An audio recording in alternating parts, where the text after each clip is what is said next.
俄乌战争愈演愈烈，牵动着全世界的神经。人们开始担忧，这场迟迟无法结束的战争，最后会不会演变为第3次世界大战？许多军事专家已经做出了类似的预言，甚至就连前美国国务卿基辛格都发出了警告，让人们做好打第3次世界大战的准备。这话从基辛格的嘴里说出来，的确很有震慑力。毕竟，基辛格已经经历过1个世纪的风风雨雨，作为一个成熟的政治家，他对于世界局势的变化，自然判断得比旁人更加精准。不过，他对于第3次世界大战的看法和一般人有些不同，因为人们普遍认为第3次世界大战的起点，要么是现在正在进行的俄乌战争，要么也会在美国、中国这些大国之中出现。但基辛格却认为，第3次世界大战很有可能由日本挑起。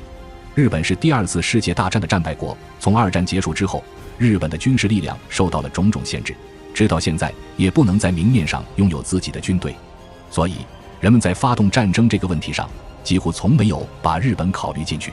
可基辛格为什么却信誓旦旦地说，日本有可能是挑起第3次世界大战的罪魁祸首呢？基辛格的理由是，日本拥有打一场世界大战的野心，军国主义其实从未从日本消失，只是暂时蛰伏了起来。而近年来，日本右翼思想开始复苏，就连日本的官方也拼命地为2战的罪行遮掩。而在民间，已经有不少要求政府发动战争的呼声。日本现在的思想状态相当危险，我们绝不能忽视日本这个危险因素，他们骨子里一直都是想要扩张的。但是，凭借日本区区弹丸之地，根本没有办法实现他们的强国梦想。所以，日本在历史上屡次成为挑起战争的罪人，而且他们扩张的首要目标就是东亚。如今，日本面临一个很尴尬的局面，拥有不俗的国家实力，经济在2战之后得到了快速发展，虽然军事受到限制，但其实日本自卫队的实力也并不算差。这些年来，日本还得到了美国的大力支持，政治地位有所提升，所以他们肯定是想继续向外扩张的。日本的梦想就是成为亚洲的核心。2战的时候，他们就曾经提出大东亚共荣圈这样无耻的口号。基辛格相信，日本并没有放弃这样的妄想。基辛格认为，一旦第3次世界大战爆发，日本将会首先进攻3个国家：美国、澳大利亚和中国。这个预言当然会让许多中国人民感到不舒服。抗日战争期间，日本给中国带来了深重的苦难，我们对于日本法西斯深恶痛绝，实在不想让历史重演。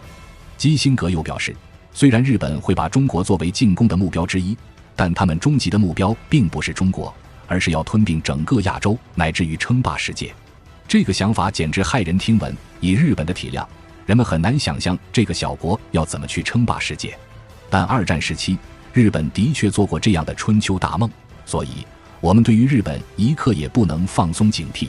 而基辛格预言之中所提到的日本会进攻的3个国家也值得研究。首先便是被基辛格放在第1位的美国，这个结果让人们难以置信。日本和美国现在完全是穿一条裤子的盟友，日本得到了美国那么多的政治资源援助，如果抢先对美国开战，那日本岂不是自寻死路？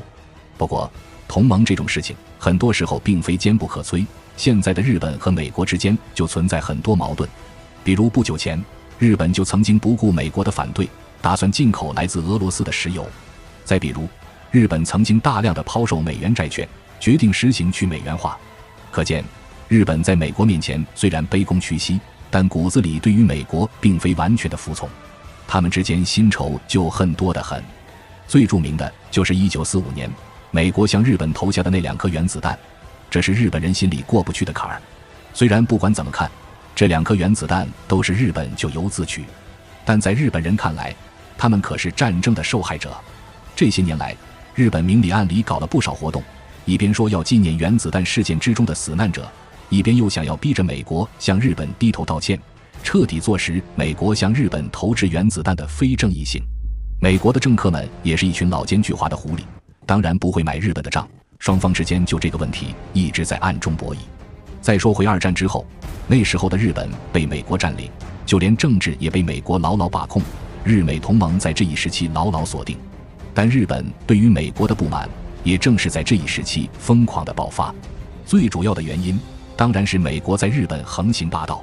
当年的驻日美军臭名昭著，疯狂地掠夺日本的资源，日本人在美国大兵面前直接沦为二等公民，哪怕是美军在大街上杀了人，日本政府也不敢插手去管。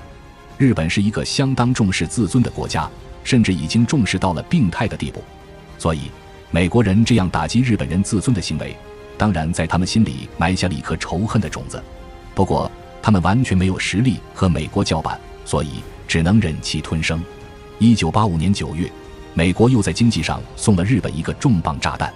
这一年，在美国的威逼利诱之下，日本签署了广场协议，由此带来了美元贬值和日元升值。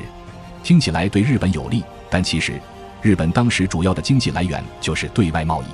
日元升值导致日本的外贸大受打击，而美元却因为贬值再一次受到了国际市场的欢迎。于是90年代美国的经济一路腾飞，而日本的黄金年代却一去不复返，失业率激增。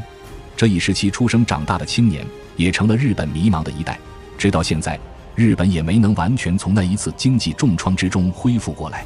更不用说这些年来美国一直驱使着日本在亚洲给自己做马前卒，在日本修建了大量的军事基地，把日本当作自己手中的棋子。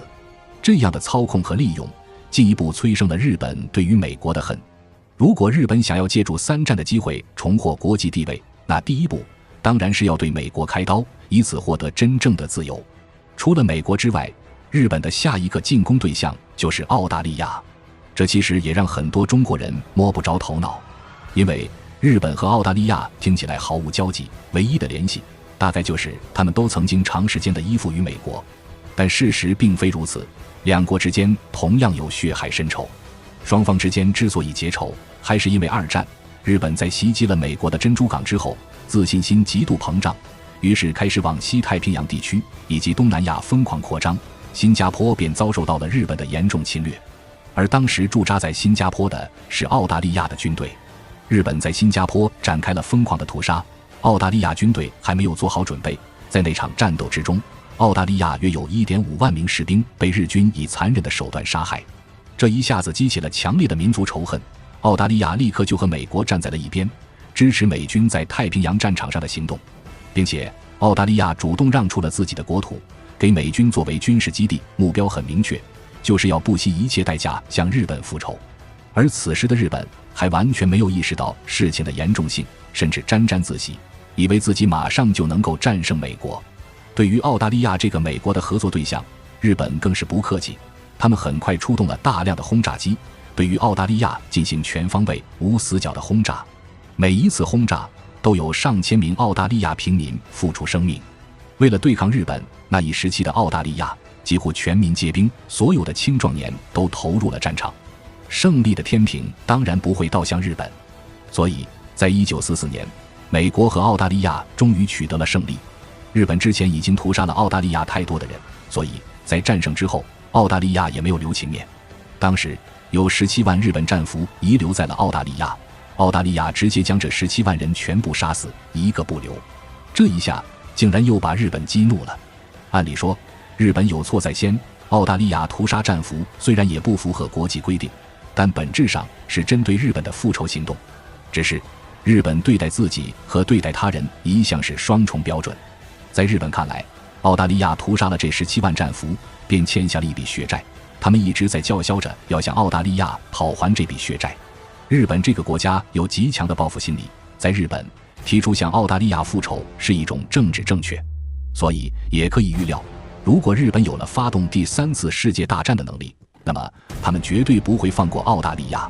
而最后一个极有可能被日本进攻的国家，自然就是中国。日本只要还有向亚洲扩张的想法，那中国就一定在日本的进攻范围之内。2战期间，日本进攻路线便是从朝鲜半岛到中国，进而席卷东南亚等地区。在漫长的历史之中，中国一直都是亚洲的政治、经济、文化核心。中国作为一个大国，影响力是日本的成千上百倍。日本的文化体系本身就是在中华文化的影响之下诞生的，但越是如此，日本对中国的针对性就越强，因为日本想要实现自己的大国梦，想要在亚洲称王称霸，那么就必须要把中国这个亚洲的核心破坏掉，并且日本自己一直想要取代中国，成为亚洲文化的正统。中国一旦衰落，日本就必然会趁虚而入。这样的教训在第2次世界大战的时候，中国已经尝过一次。我们和日本是多年的对手，日本的行事作风我们实在太过了解，时至今日，他们骨子里依然带着当年残忍的特性。基辛格判断日本会成为挑起第3次世界大战的元凶，并不是没有道理的，这样一个民族实在太危险了。但是这只是基于日本的民族特性而言，从实力上来说反而不必太过担心。日本现在的军事实力只能说比上不足，比下有余。他们或许能够对东南亚这些国家发起冲击，但是如果想要对付中国、美国、俄罗斯这样的强国，恐怕是心有余而力不足。大国之所以成为大国，正是因为综合实力足够强大。像是中国现在拥有核武器，拥有航母，拥有世界上人数最庞大的军队，有坚不可摧的后勤保障线。这个世界上任何一个国家对中国挑衅，中国都是有足够的能力保护自己的。如果日本想要侵略中国，恐怕中国的军队都不必直接和日本对阵，因为以中国的科技实力，完全可以直接把导弹打到日本的本土。现代战争对于科技的依赖早就发展到了难以想象的地步。中日两国之间信息科技的差距，日本恐怕再追赶20年也是赶不上的。日本的自卫队不管怎样发展，终究只是世界第2等。虽然日本国内现在叫嚣战争的声音很多，但日本政府并不会轻易地发动战争，以日本的体量去挑衅世界上任何一个大国，都是自取灭亡的行为。再说，日本现在甚至都不能够算作一个完全独立的国家，它在政治经济上依然高度地依赖欧美。